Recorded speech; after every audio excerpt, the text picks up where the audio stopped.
I'm at the Phoenix airport right now. I'm waiting to board my flight to New York, to JFK, and it looks like we have a whole lot of migrants who are also boarding this flight that the U.S. taxpayers are paying for. This is what the U.S. taxpayers are paying for right here. Premium seats on Delta that they have people coming here. We're paying for this, shipping them out to New York City because guess what? Everywhere else is at capacity. So they have these sanctuary cities like New York that they're now shipping these migrants to that we're all paying for. All right, there you go. That is Ashley. Let's make sure we get the name right. Ashley St. Clair. Ashley St. Clair. She's at Sky Harbor in Phoenix. My son will actually be flying out of Sky Harbor on Saturday, so I'm going to actually have him check it out when he's there. And all of these illegal immigrants are being flown by Delta, ready when you are, to Manhattan, to JFK Airport in Queens. I guess that's Queens, actually. I'll be in Manhattan on next week after Christmas, so we'll be reporting from there from several of the immigrant hotspots, illegal alien hotspots. So what happened was a lot of these influencers that were at the Turning Point USA event in Phoenix went to the airport this afternoon. And they stumbled on a story that probably goes on probably every day, who knows for sure. And that's why, I'll have my son take a look at it when he goes to Sky Harbor on Saturday. But we have several different influencers from the right side of the aisle, and I mean that in more ways than one, who have stumbled on any number of illegal immigrants at Sky Harbor this afternoon. So here we go. Let's see if we have this queued up here. Slide that over there for you. There we go. Here is Ben Berquam. Is that how you say it? I watch his stuff all the time, but I'm not sure if I get his pronunciation correct. He's from Real America's Voice. Check out this insanity from Phoenix Airport. Concierge service for illegal aliens. Does this make you feel safe? Mayorkas did this. Impeach Biden. Impeach Mayorkas. Close the border. Trump 2024. So here from his Law and Border. Dun-dun.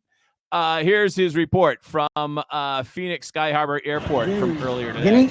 Guinea, okay, all right. We got Guinea. Parle français? Oui. Où vas-tu in Amérique? Où vas-tu? Where are you going in America? Philadelphia. Oh, Philadelphia, all right.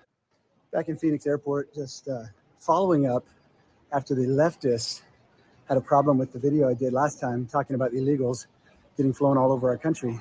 They're processing them so fast, they're not even taking the Homeland Security bag tags off. That's how insane this is. They still have their Homeland Security.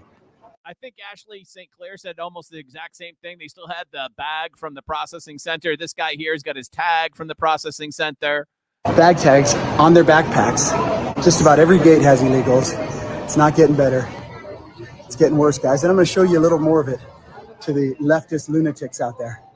Now, Arizona is now being invaded just as much as Texas. A lot of focus on Eagle Pass. We're going to talk about that in just a second. But Arizona has its own problem. That's why they're talking about here in Phoenix. I did not go to the border in Phoenix or in Arizona when I was there in 2022, but I did go to the border multiple locations in Texas, including Eagle Pass and Del Rio.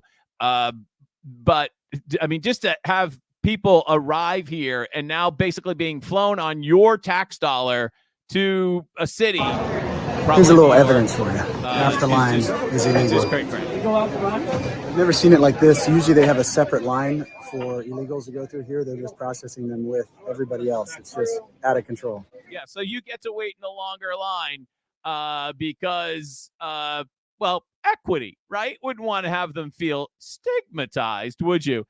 Here's Vivek in his apparently afternoon minute 5 at 5, and he's going to talk about this problem.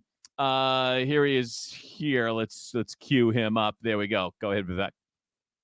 Oh, he's going to circle for a second. Come on. He's got his finger up. Oh, he's not going to play. Oh, come on, Vivek. You can do it. Maybe I'll hit pause and that never works either, does it? All right. We will move on for him. We'll give him a refresh here and see if that works any better. That probably is going to bring it. Here it is here. number of illegal migrants crossing at Eagle Pass, Texas.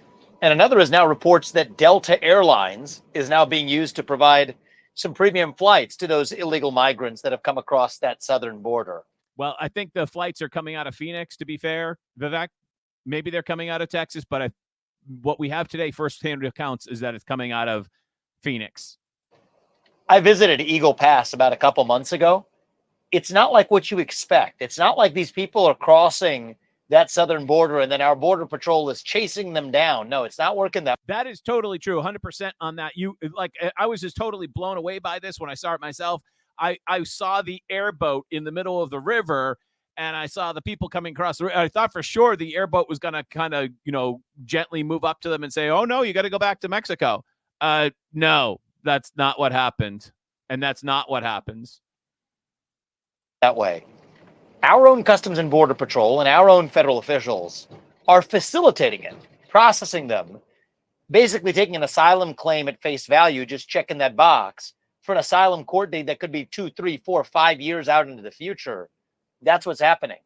And now they're actually closing down commerce, closing down people who are on railroads and otherwise to be redirected to help process these migrants. That's what's going on in this country.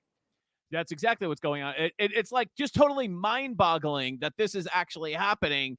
Like you can't even express how warped the entire situation is. And of course, if you criticize it, then it's you're the racist, right? Here's another influencer who went to the Turning Point USA event. I have not heard of this guy, but Taylor Hansen. Here he is also at the Phoenix airport flying out. Let's get his take. Taylor Hansen with Tenant Me. Today I'm at the Phoenix airport right after the AmFest event, and there are migrants everywhere. They're receiving priority boarding. They're skipping security lines. They have their own security area, so it's completely expedited on their behalf.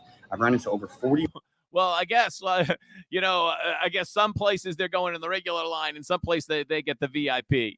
Migrants alone already. I've only been here for 30 minutes. We've talked to migrants from Africa, from other regions out there. We have Venezuelan migrants, quite a few of them, Mexican migrants. So coming from all over, a lot of them are flying into North Carolina, Charlotte. You got some going into Philadelphia, New York, and Texas so far.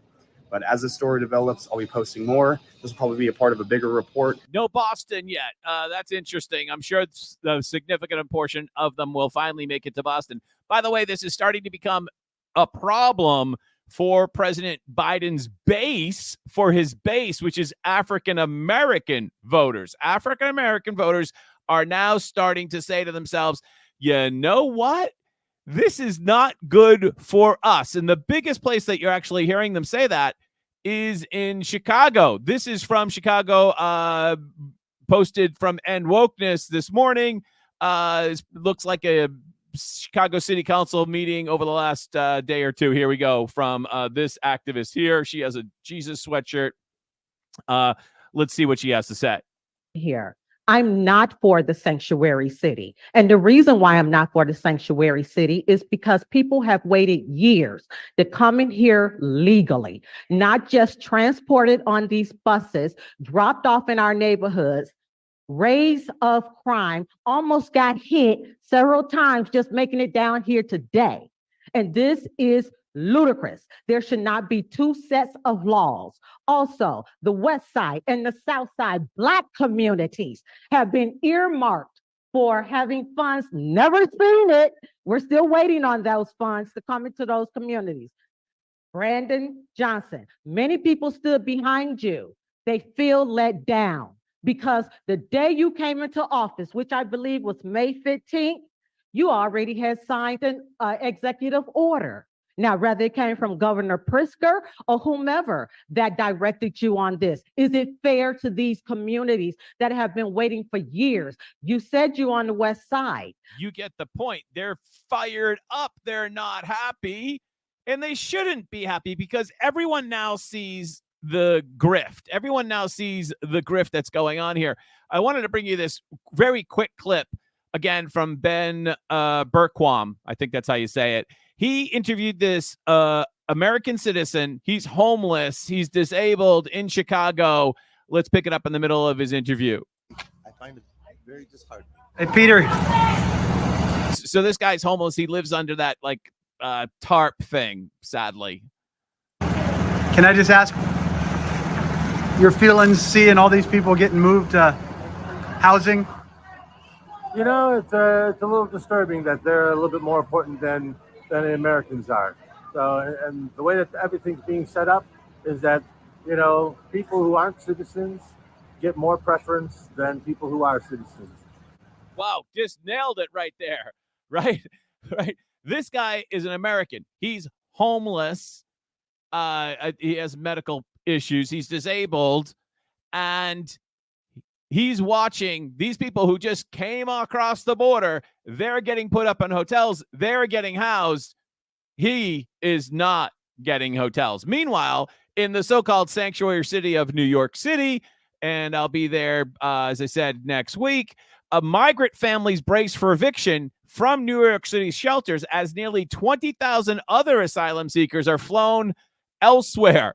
So understand the game here, the shell game. They're in Phoenix Airport. They're being flown to New York. And if there's no flight, if there's no homes or places for them to stay there, New York is going to fly you someplace else, like, I don't know, to Poughkeepsie or Topeka or Bangor or wherever you're going from there, because New York is stock full. There's literally no more room at the inn. Nearly thousands of immigrants are bracing to be evicted from their New York City shelter next month under a 60-day rule limit. Well, the Big Apple has already flown nearly 20,000 other asylum seekers elsewhere. Can we just call them illegal immigrants? Because the whole asylum thing is a scam. We all know. About 3,500 migrant families with children have been warned that after the first year, they will have to clear out of the city-run shelter they've been staying at and haul their kids and belongings to a Manhattan intake center to reapply for a new spot, which I believe is in the East Village near, Tompkins Square Park. And there's a long daily line outside of the center where I think it's St. Bridget, where you actually have to wait to get a new ticket, so to speak, to be able to stay again, if you're so lucky to be able to do that. You know, most of these immigrants are staying in hotels, as they are here in Massachusetts. The new projection here in beautiful Massachusetts is that in the next fiscal year, you might want to sit down for this, we will spend here $915 million. Let's just call it $1 billion, because we know the estimate is low. At least $1 billion to house illegal immigrants here in Massachusetts in the next fiscal year. I know it's good, and that's absolutely insane, right? Absolutely, positively insane. Here in Massachusetts, unlike New York, in New York City, there's a consent decree. There's a court order that requires the mayor to provide the housing. Here in Massachusetts, there is no such consent decree. And as Vivek, I think, said, this is completely and absolutely self-imposed here upon us in Massachusetts. Totally and absolutely self-imposed upon Massachusetts.